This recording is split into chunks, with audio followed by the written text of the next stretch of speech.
शुरू अल्लाह के नाम से जो बड़ा मेहरबान निहायत रहम वाला है। एक सहाबिया रज़ियल्लाहु अन्हा की शादी हुई।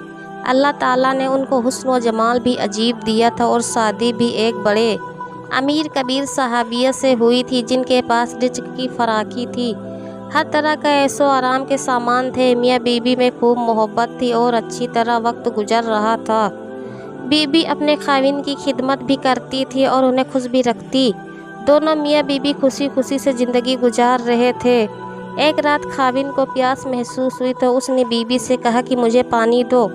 बीबी उठी और पानी ले आई। जब पानी लेकर वापस आई तो खाविन सो चुका था। वह पानी का प्याला लेकर खड़ी रही। जब खाविन की दोबारा आँख खुली तो देखा कि बीबी पानी लेकर खड़ी है। वह बड़े खुश हुए। उन्होंने उठकर पानी पिया और बीबी से कहा कि मैं इतना खुश हूँ कि तुम इतनी देर पानी का प्याला लेकर मेरे इंतज़ार में खड़ी रही। आज तुम जो कहोगी मैं तुम्हारी फरमाइश पूरी करूँगा। जब खाविन ने यह कहा तो बीबी कहने लगी कि आप अपनी बात में पक्के हैं कि मैं जो कहूँगी आप पूरा करेंगे। कहने लगे हाँ, पूरा करके दिखाऊँगा। कहने लगी अच्छा फिर आप मुझे तलाक देकर फारिग कर दीजिए। अब जब तलाक की बात हुई तो यह सहाबी बहुत परेशान हुए कि इतनी खूबसूरत और सीरत, इतनी वफादार और खिदमतगार बीबी कह रही है कि आप मुझे तलाक दीजिए। पूछने लगे बीबी क्या तुझे मुझसे कोई तकलीफ़ पहुंची है? कहने लगी बिल्कुल नहीं। बीबी क्या मैंने आपकी बेकदरी की? हरगिज़ नहीं। किसी उम्मीद को तोड़ा है? कोई बात आपकी पूरी नहीं की हो? नहीं, ऐसी कोई बात नहीं। बीबी क्या आप मुझसे खफा हैं? कहने लगी हरगिज़ नहीं। तो फिर मुझसे तलाक क्यों चाहती हो? क्या तुम मुझे पसंद नहीं करती हो? कहने लगी ये बात भी नहीं है, पसंद भी बहुत करती हूँ, मोहब्बत भी करती हूँ, इसलिए तो खिदमत करती हूँ। आपने कहा था कि मैं आपकी बात को पूरा करूँगा, लिहाजा आप मुझे तलाक देकर फारिग कर दीजिए। वो सहाबी परेशान हैं कि कॉल भी दे बैठे। कहने लगे अच्छा सुबह होगी तो हम नबी सल्लल्लाहु अलैहि वसल्लम की खिदमत में जाएंगे और आपसे जाकर फ़ैसला करवा लेंगे। वो कहने लगी बहुत अच्छा। लिहाजा मियाँ बीबी दोनों रात को सो गए।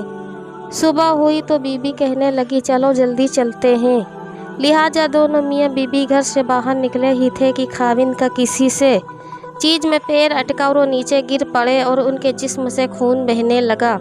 बीवी ने फ़ौरन अपना दुपट्टा फाड़ा और खाविन को पट्टी बांधी और उनको जिस्म का सहारा दिया और कहने लगी चलो घर वापस चलते हैं, मैं आपसे तलाक नहीं लेती।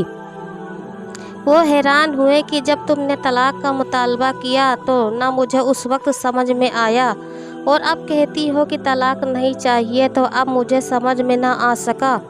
कहने लगी घर तसलीफ ले चले, वहाँ जाकर मैं आपको बता दूँगी। जब घर जाकर बैठे तो कहने लगे मुझे बताओ तो सही क्या बात है?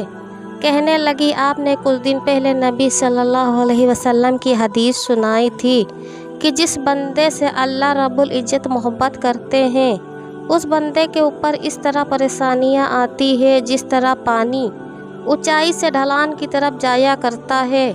मैंने नबी सल्लल्लाहु अलैहि वसल्लम का फरमान सुना तो मेरे दिल में सोचती रही कि मैंने अपने घर में कोई परेशानी नहीं देखी, कोई गम नहीं देखा, कोई मुसीबत नहीं देखी। तो मेरे दिल में ख्याल आया कि मेरे आका की बात सच्ची है। ऐसा तो नहीं कि मेरे खाविन के ईमान में फ़र्क हो, मेरे खाविन के आमाल में फ़र्क हो।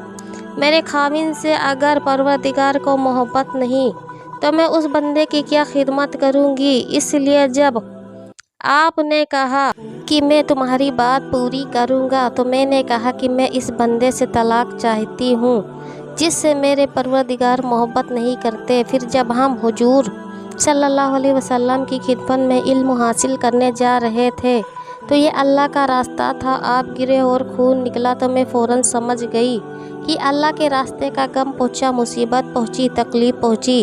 यकीनन अल्लाह ताला को आपसे प्यार है और अल्लाह ताला ने आपको अपनी नाराज़गी की वजह से खुशियाँ नहीं दी हुई, बल्कि अल्लाह ताला को आपसे मोहब्बत है। अब मुझे तलाक लेने की कोई ज़रूरत नहीं, इसलिए मैं सारी ज़िंदगी आपकी खादिमा बनकर आपकी खिदमत किया करूँगी। सुभान अल्लाह।